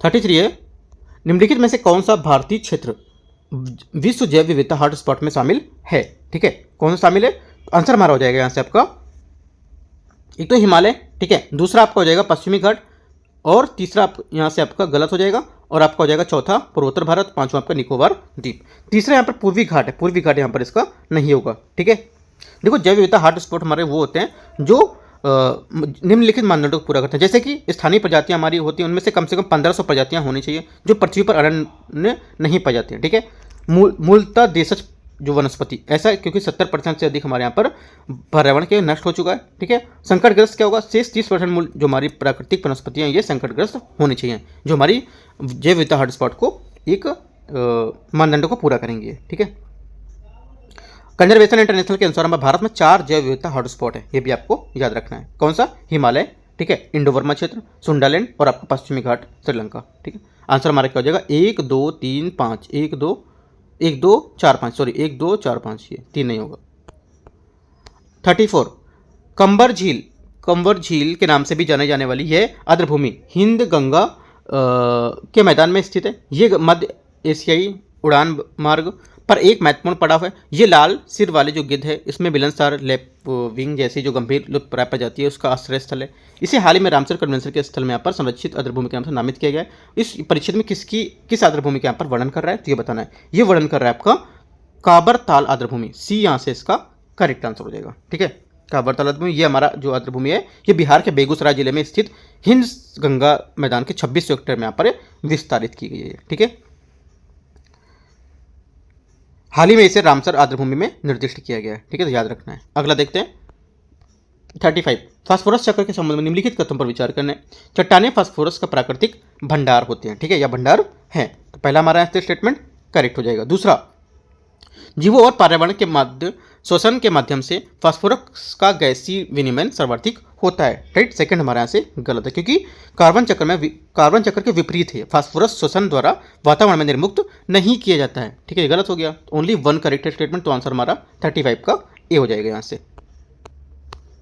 36 नंबर है, निम्नलिखित कथनों पर विचार करना है। राष्ट्रीय जैव विविधता प्राधिकरण NBA भारत के जैविक संसाधनों के उपयोग को विनियमित करने के लिए जैव विविधता जो है BD अधिनियम 2002 के तहत गठित एक सांविधिक निकाय है। ठीक है, पहला आपका जो हमारा स्टेटमेंट होगा क्या होगा, करेक्ट है। संवैधानिक क्या होता है, जो आपका किसी एक्ट के तहत या किसी अधिनियम के तहत गठित होता है उसे संवैधानिक बोलते हैं। संवैधानिक क्या होता है, जो किसी अनुच्छेद के तहत गठित होता है, ठीक है। तो ये पहला हमारा करेक्ट हो गया। दूसरा, भारत से प्राप्त जैविक पदार्थ पर आधारित किसी भी आईपीआर की मांग करने से पहले एनबीए की स्वीकृति लेना आवश्यक होता है। ये भी स्टेटमेंट एकदम करेक्ट है, क्योंकि भारत में हमारा जो जैविक पदार्थ है उसको संबंधित ज्ञान के आधार पर किसी आईपीआर की मांग करने से पहले राष्ट्रीय जैव विविधता जो प्राधिकरण उसकी स्वीकृति लेना आवश्यक होता है। तीसरा, मानव के अनुवांशिक पदार्थ को जैव विविधता अधिनियम 2002 के तहत जैविक संसाधन की परिभाषा से बाहर रखा गया है। तीसरा भी हमारा स्टेटमेंट करेक्ट हो जाएगा। तो तीनों स्टेटमेंट हमारे क्या इसके करेक्ट हैं 36 का, तो आंसर हो जाएगा हमारा सभी 3 सी। अगला है 37, निम्नलिखित में से कौन सा प्रवाल विरंजन के यहाँ पर प्राथमिक कारक है, ठीक है। प्रवाल विरंजन के प्राथमिक कारण में से कौन से, करेक्ट आंसर हमारा हो जाएगा इसका पहला, समुद्री हीट वेव, ठीक है, ये भी करेक्ट है। दूसरा, समुद्री जलधाराओं में बदलाव, महासागरीय अम्लीकरण, अवसादन। तो चारों स्टेटमेंट क्या हमारे यहाँ से इसके करेक्ट हो जाएंगे, ठीक है। तो आंसर क्या हो जाएगा, डी हमारे यहाँ से इसका करेक्ट आंसर हो जाएगा 37 का। क्योंकि देखो हाल ही में क्या भी न्यूज़ में आया था, करंट में था, भारतीय तट पर बड़े पैमाने पर कोरल ब्लीचिंग की घटना देखी गई थी, ठीक है। इससे मुख्यतः जो हमारे लक्षद्वीप, मन्नार की खाड़ी और पाक की जो खाड़ी है उसमें, और अंडमान के जो निकोबार द्वीप समूह, ये सब यहाँ से प्रभावित हुए थे, ठीक है। तो यहाँ इस वजह से क्या थोड़ा सा न्यूज़ में था करंट में। अगला देखते हैं 38 नंबर क्वेश्चन, पारिस्थितिक निकेत के संबंध में निम्नलिखित में से मूल निकेत पद का तात्पर्य क्या है। इसमें से मूल निकेत जो तात्पर्य होगा, ये जो पर्यावरणीय परिस्थिति है इसकी संपूर्ण श्रृंखला में जो एक प्रजाति है इसके संभावित रूप से अपना अस्तित्व बनाए रखना, ये हमारा क्या होता है, एक मूल निकेत की बात कर रही है, पारिस्थितिक मूल निकेत, ठीक है। तो ये हमारे क्या 38 का करेक्ट आंसर हो जाएगा। निकेत होता क्या है, निकेत जो है पारिस्थितिक तंत्र में किसी प्रजाति को निवास स्थल के रूप में संदर्भित करता है, ठीक है। इसके अंतर्गत वे सभी जो हमारे पर्यावरणीय कारक होते हैं और पारस्परिक क्रिया होती है जिस सम्मिलित होती हैं, जो उनके अस्तित्व में बनाए रखने के लिए यहाँ पर सहायक होती हैं। ये परिभाषित करता है कि एक प्रजाति क्या करती है और कहाँ रहती है और क्या खाती है और कैसे इसको प्रजनन करती है, ठीक है। हमारा आंसर क्या होगा 38 का एक करेक्ट हो जाएगा। 39 है, निम्नलिखित प्रक्रिया पर आपको विचार करना है, अवसादन, अपघटन, चट्टानों का अपक्षय, इनमें से कितनी प्रक्रियाएं कार्बन डाइऑक्साइड के कार्बन चक्र में शामिल करती हैं। करेक्ट आंसर हमारा हो जाएगा यहाँ से 39 का आपका। ये देखो, एक तो कार्बन चक्र जो हमारा है कार्बन डाइऑक्साइड के कार्बन चक्र में शामिल करती हैं। कार्बन चक्र एक जैव जो रासायनिक चक्र है जिसमें वायुमंडल, जीवमंडल, पेडोस्फीयर और भूमंडल और जलमंडल के बीच यहाँ पर जो कार्बन परमाणु का आदान प्रदान होता है, ये एक प्रमुख चक्र होता है, ठीक है। कार्बन चक्र के प्रमुख घटक हमारे होते हैं तो भंडार और एक फ्लक्स, ठीक है। इनमें जो शामिल करती है वो किसको शामिल करेगी, एक तो शामिल करेगी आपको ये यहाँ पे शामिल होगा आपका, देखो पहला जो शामिल हो जाएगा, देखो जो दूसरा आपका अपघटन, ये तो आपका यहाँ से करेक्ट होगा, ठीक है। तीसरा यहाँ से जो हमारा रहेगा, तीसरा आपका है चट्टानों का अपक्षरण, ठीक है, अपक्षयन या चट्टानों का अपक्षरण, तो ये भी हमारा करेक्ट हो जाएगा। जो अवसादन है, अवसादन यहाँ पर इसका नहीं होगा, ठीक है, अवसादन यहाँ पर नहीं होगा। वनागरी हो सकता है, अपघटन हो सकता है, शोषण हो सकता है, ठीक है, और महासागर से निर्मुक्त होने वाली गैसें हो सकती हैं, राइट। अवसादन यहाँ पर नहीं होगा कार्बन डाइऑक्साइड के जो कार्बन चक्र में शामिल करने के लिए। तो हमारा क्या होगा आंसर 2 और 3 हमारे यहाँ से करेक्ट हो जाएंगे, 2 स्टेटमेंट।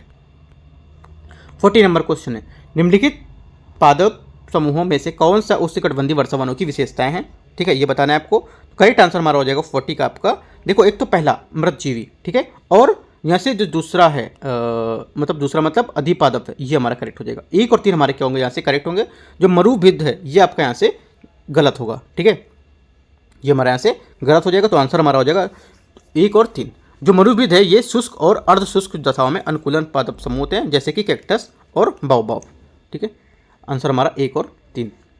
41, पारिस्थितिक पिरामिड की अवधारणा के संबंध में निम्नलिखित कथन पर आपको विचार करना है।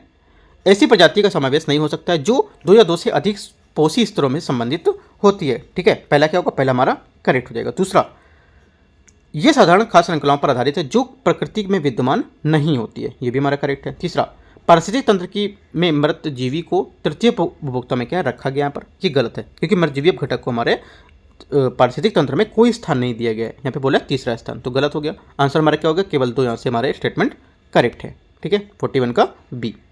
42 देखते हैं। 42 है, इस जलीय परिस्थिति तंत्र की एक मुख्य विशेषता है इसमें लवण की कम मात्रा का होना, और ये प्रायः तालाबों, झीलों, पंख, दलदलों में पाया जाता है। ये तापमान, दैनिक और मौसमी परिवर्तन होता है। साथ ही इनमें विशिष्ट जोन होते हैं। इसमें उथले जल वाला सरोवरी क्षेत्र और अधो स्तर में स्थित जो गंभीर क्षेत्र है वो यहाँ पर शामिल होते हैं। उपयुक्त परिच्छेद में किस जलीय परिस्थिति की यहाँ पर ये बात कर रहा है? करेक्ट आंसर हो जाएगा 42 का हमारा। ये बात कर रहा है ताजे जल का जो हमारा पारिस्थितिक तंत्र है इसकी, ठीक है। तो 42 का बी हमारा क्या हो जाएगा? इसका करेक्ट आंसर हो जाएगा। 43 नंबर, किसी क्षेत्र में जैविक जो हमारी जैव विविधता है उसकी हानि के संबंध में आपको विचार करना है। पादपों की उत्पादकता में गिरावट, ठीक है। पहला क्या हो जाएगा 43 का? पहला हमारा जो स्टेटमेंट है इसमें गिरावट होगी, जो ये हमारा करेक्ट हो जाएगा, ठीक है। ये हमारी जैव विविधता की हानि के संदर्भ में करेक्ट है स्टेटमेंट। दूसरा, पर्यावरणीय जो हमारे व्यवधान है, सूखे के प्रति प्रतिरोध में कमी, ये भी हमारा क्या हो जाएगा स्टेटमेंट? ये भी हमारा स्टेटमेंट इसका करेक्ट होगा। तीसरा, रोग चक्र की परिवर्तनशीलता, ये भी हमारा करेक्ट है। तो तीनों स्टेटमेंट हमारे क्या है? जो जैव विविधता है उसकी हानि के संबंध में एकदम करेक्ट है, ठीक है। अगला देखते हैं। अगला है 44 नंबर। निम्नलिखित कारकों पर आपको विचार करना है। पारिस्थितिक तंत्र में एक नई प्रजाति का आगमन, ठीक है। ये बोला इनमें से कौन सा आहार श्रृंखला का स्थिरता का महत्वपूर्ण प्रभाव डाल सकता है इनमें, ठीक है। पहला हमारा पारिस्थितिक तंत्र में जो नई प्रजाति है उसका आगमन, तो पहला हमारा यहाँ से जो स्टेटमेंट रहेगा ये करेक्ट है। दूसरा, पर्यावरणीय परिस्थिति में परिवर्तन जैसे कि तापमान या वर्षा, ठीक है। सेकंड क्या होगा? सेकंड स्टेटमेंट भी हमारा यहाँ से करेक्ट होगा, ठीक है, क्योंकि हमारे जैसे तापमान में उतार चढ़ाव, वर्षा या अजैविक जो कारक है ये भी आहार श्रृंखलाओं की स्थिरता को प्रभावित कर सकते हैं। तीसरा, किसी पारिस्थितिक तंत्र में किसी प्रमुख प्रजाति को हटना, ठीक है। तीसरा भी हमारे यहाँ से करेक्ट है, जैसे कीस्टोन प्रजाति का हटाना या हटना। कीस्टोन प्रजाति कैसी प्रजाति होती है? जो पारिस्थितिक तंत्र की संरचना का कार्य बनाए रखने के लिए विषमतापूर्ण महत्वपूर्ण भूमिका यहाँ पर निभाती है, ठीक है। किसी पारिस्थितिक तंत्र में कीस्टोन प्रजाति को हटने से आहार श्रृंखला में स्थिरता के लिए गंभीर परिणाम हो सकते हैं, ठीक है। तो ये भी हमारा करेक्ट है। तो तीनों स्टेटमेंट हमारे यहाँ से करेक्ट हैं। तो आंसर क्या हो जाएगा इसमें? 44 डी, सॉरी डी नहीं सी, सभी तीन यहाँ पर करेक्ट है। 44 हो गया। 45 नंबर देखते हैं। पारिस्थितिक जो हमारी पारिस्थितिक के संबंध में निम्नलिखित कथनों पर आपको विचार करना है कि कौन सा सही नहीं है इनमें से 45 में, ठीक है। देखो जो हमारा सही नहीं है उसकी बात कर लेते हैं। इसमें हमारा जो सी स्टेटमेंट है ये हमारा क्या गलत होगा, क्योंकि इकोक्लाइन एक पारिस्थितिक तंत्र के भीतर ऊंचाई पर एक ऐसा क्षेत्र है जहां अचानक परिवर्तन होता है, ठीक है। ये हमारा स्टेटमेंट आपका गलत है, ठीक है, क्योंकि इकोक्लाइन एक पारिस्थितिक तंत्र एक दूसरे के पारिस्थितिक तंत्र के क्रमिक लेकिन सतत विकास का एक क्षेत्र होता है जहां प्रजातियों की संरचना के संदर्भ में दोनों के बीच कोई स्पष्ट सीमा नहीं होती है, ठीक है। तो ये हमारा ये गलत हो जाएगा आपका। इकोक्लाइन अवधारणा का उपयोग वनस्पति जो हमारी पारिस्थितिक विध है उसके दौरान पर किया था, जो स्थानिक निरंतरता और समय श्रृंखला के संबंध में पारिस्थितिक प्रवणताओं का वहाँ पर वर्णन करते हैं, ठीक है, जैसे कि आर्द्रभूमि। तो हमारा आंसर क्या होगा? सी हमारे यहाँ से इसका गलत आंसर होगा। अगला है 46 नंबर। मरुस्थलीकरण पौधे ने चरम परिस्थिति से निपटने के लिए जल की हानि को कम करने के लिए विभिन्न जो तंत्र उसको अपनाया। इस संदर्भ में मरुस्थलीय पौधे के संबंध में आपको यहाँ पर अनुकूल तरीके से देखा जा सकता है। कैसे हम देख सकते हैं इसको? जैसे रंध्र के गहरे गर्त में व्यवस्थापन, ठीक है। तो पहला स्टेटमेंट हमारे यहाँ से करेक्ट हो गया। दूसरा, पत्तियों के कांटों का रूपांतरण, ठीक है। पत्तों जैसे कि नागफनी है, ठीक है, कैक्टस में पत्तियां नहीं होती हैं बल्कि कांटों के रूप में यहाँ पर रूपांतरित हो जाती हैं और प्रकाश जो संश्लेषण है उसके चपटे जो तने हैं उसमें उनका निर्माण होता है। अगला, तनों में प्रकाश संश्लेषण, ये भी मैंने आपको बताया, ठीक है। रंध्र गहरे और गर्त व्यवस्थापन, ये भी आपका एग्जाम्पल इसके बताता है, ठीक है। तो आंसर क्या हो जाएगा हमारा? आंसर यहाँ पे सभी तीनों इसके करेक्ट आंसर हो जाएंगे डी 46 का। 47, जैविक ऑक्सीजन डिमांड, जिसको बोलते हैं बायोलॉजिकल ऑक्सीजन डिमांड के बारे में क्वेश्चन है। पहला है, ये एक जलीय परिस्थिति तंत्र में मौजूद जैविक प्रदूषण की मात्रा को दर्शाता है, ठीक है। पहला स्टेटमेंट हमारे यहाँ से इसका करेक्ट हो जाएगा। ये जैविक प्रदूषण की मात्रा उसको यहाँ पर बताएगा, ठीक है। अगला है, उच्च जैविक ऑक्सीजन मांग का अर्थ है किसी समुद्री जीवों के लिए उपलब्ध घुलित ऑक्सीजन की मात्रा कम होना, ठीक है। सेकंड भी हमारे यहाँ से इसका करेक्ट हो जाएगा, ठीक है, क्योंकि ये परिणाम स्वरूप एक उच्च जैविक जो ऑक्सीजन मांग स्तर है उसका अर्थ होता है कि मछली जैसे अन्य हमारे समुद्री जीव हैं उसके लिए उपलब्ध जो घुलित ऑक्सीजन है उसकी मात्रा, ठीक है, उसकी मात्रा कम है। इससे मछलियों के जो अन्य जलीय जीव हैं उसकी क्या मृत्यु हो जाती है। इस वजह से हमारा सेकंड करेक्ट है कि हमारी घुलित ऑक्सीजन की मात्रा को बताता है कि कम है, ठीक है। तो आंसर क्या हो जाएगा? 47 का सी यहाँ से करेक्ट आंसर हो जाएगा। 48, निम्नलिखित में से किसे स्वपोषी के अंतर्गत वर्गीकरण किया गया है? स्वपोषी के अंतर्गत जो वर्गीकरण किया गया इनमें से आपको हो जाएगा, एक तो प्रकाशपोषी, दूसरा आपका क्रेमोटोप्स, ठीक है, तीसरा आपका आंसर जो होगा, तीसरा परजीवी और मृतजीवी यहाँ से इसका नहीं होगा, क्योंकि हमारे जो ये परपोषित में आएंगे। ठीक है, ये पूछा क्या स्वपोषी, तो स्वपोषी हमारे एक हो गया प्रकाशपोषी और एक आपका होगा क्रेमोटोप्स, ये हमारे हो गए परपोषी में। ठीक है, ये दोनों, तो आंसर क्या हो जाएगा, आंसर हमारा हो जाएगा 1 और 2, बी हमारे यहाँ से इसका करेक्ट आंसर हो जाएगा। स्वपोषी जीवों में वे प्रजातियाँ आती हैं जो अपना भोजन स्वयं उत्पादित करती हैं। इन्हें निम्नलिखित में से जो प्रकाशपोषी, ये सौर विकिरण का उपयोग करके प्रकाश संश्लेषण के माध्यम से भोजन तैयार करता है। ठीक है, ये प्रकाशपोषी होगा। और रसायनपोषी हो जाएगा जो रसायनपोषी या केमोट्रोप्स। ठीक है, ये ऑक्सीकरण के माध्यम से अकार्बनिक पदार्थों से रसो संश्लेषण के माध्यम से भोजन तैयार करता है। ठीक है, दोनों हमारे करेक्ट हैं, आंसर 1 और 2। ठीक है, अगला देखते हैं 49। पारिस्थितिक तंत्र की उत्पादकता के संबंध में निम्नलिखित कथनों पर विचार करना है। किसी पारिस्थितिक तंत्र में नेट प्राथमिक उत्पादकता हमेशा उनकी सकल जो प्राथमिक उत्पादकता उससे कम होती है। ठीक है, पहला स्टेटमेंट हमारे यहाँ से इसका करेक्ट हो जाएगा। अगला है प्राथमिक उत्पादकता उत्पादकों की प्रकाश संश्लेषण क्षमता पर निर्भर करता है। राइट, सेकंड भी हमारा स्टेटमेंट इसका करेक्ट हो जाएगा। ठीक है, दोनों स्टेटमेंट हमारे इसके एकदम करेक्ट हैं, तो आंसर क्या हो जाएगा 49 का सी। ठीक है, अगला देखते हैं 50 नंबर, लास्ट क्वेश्चन होगा। पारिस्थितिक तंत्र जो निकेत है, पारिस्थितिक निकेत, उसके बारे में आपको बताना है। पारिस्थितिक निकेत किसी पारिस्थितिक तंत्र के भीतर किसी प्रजाति की स्थिति के लिए एक पद होता है। ठीक है, तो पहला हमारा स्टेटमेंट यहाँ से करेक्ट हो जाएगा। दूसरा, मूल निकेत उन परिस्थिति तंत्र को या उन परिस्थिति को का एक पूरा समुच्चय है जिसके तहत कोई पशु जीवित रह सकता है, जबकि अनुभव अन्य निकेत सभी यहाँ पर पशु विशेष रूप से वास्तव में उपयोग की जाने वाली परिस्थिति के यहाँ पर समुच्चय होती हैं। ठीक है, सेकंड भी हमारे यहाँ से करेक्ट है। देखो, मूल निकेत एक ऐसी हमारी परिस्थिति जो संपूर्ण समुच्चय होता है जिसके अंतर्गत कोई जीव या समष्टि या प्रजाति ये जीवित रह सकता है और अपनी संख्या को बढ़ा सकता है। एक तरह से आप ऐसा समझ सकते हैं, मोटा मोटा सा। ठीक है, ये हमारा मूल निकेत जो हमारा क्या होता है। तो हमारा दोनों स्टेटमेंट यहाँ से करेक्ट है, आंसर हमारा क्या हो जाएगा सी, यहाँ से हमारा इसका करेक्ट आंसर हो जाएगा 50 का। इस टाइप से देखो, टेस्ट नंबर जो हमारा 4 था, जो मिनी टेस्ट है, यहाँ पे 50 क्वेश्चन होते हैं, विजन है इसका, ये मैंने आपको करा दिया। ठीक है, उसके बाद जो अगला टेस्ट लेके आएंगे वो ज्योग्राफी का शायद होगा या तो पॉलिटी का होगा। ठीक है, तो जो भी होगा वो मैं आपको यहाँ पर लेके आऊँगा। ठीक है, और जो कोई यहाँ पर जो मेंटरशिप टेस्ट चल रहा है दृष्टि का, मैंने आपको भी क्वेश्चन कब कराए थे, कल कराए हुए हैं, प्लस जो यूकेटी यूपीएससी नॉलेज ट्रैक, इसका मेंटरशिप का 10 क्वेश्चन जो रहता है डेली का इंपॉर्टेंट, वो भी मैंने आपको यहाँ पर कराया था, तो भी आप जाके देख सकते हो। और एक पीटी 655 जो आपकी है इकोनॉमिक की, पीटी मैंने पॉलिटी की तो कवर करा दी, अभी इकोनॉमिक की आने वाली है, आज शाम तक आ जाएगी, तो मैं वो भी आपको यहाँ से स्टार्ट करा दूंगा टॉपिक इसके। ठीक है, तो देखते रहिए, कोई डाउट रहता है आप नीचे कमेंट में पूछ सकते हो, और टेलीग्राम पे भी जुड़ सकते हो, मैं लिंक यहाँ पर नीचे शेयर कर दूंगा। ठीक है, all the best, thank you.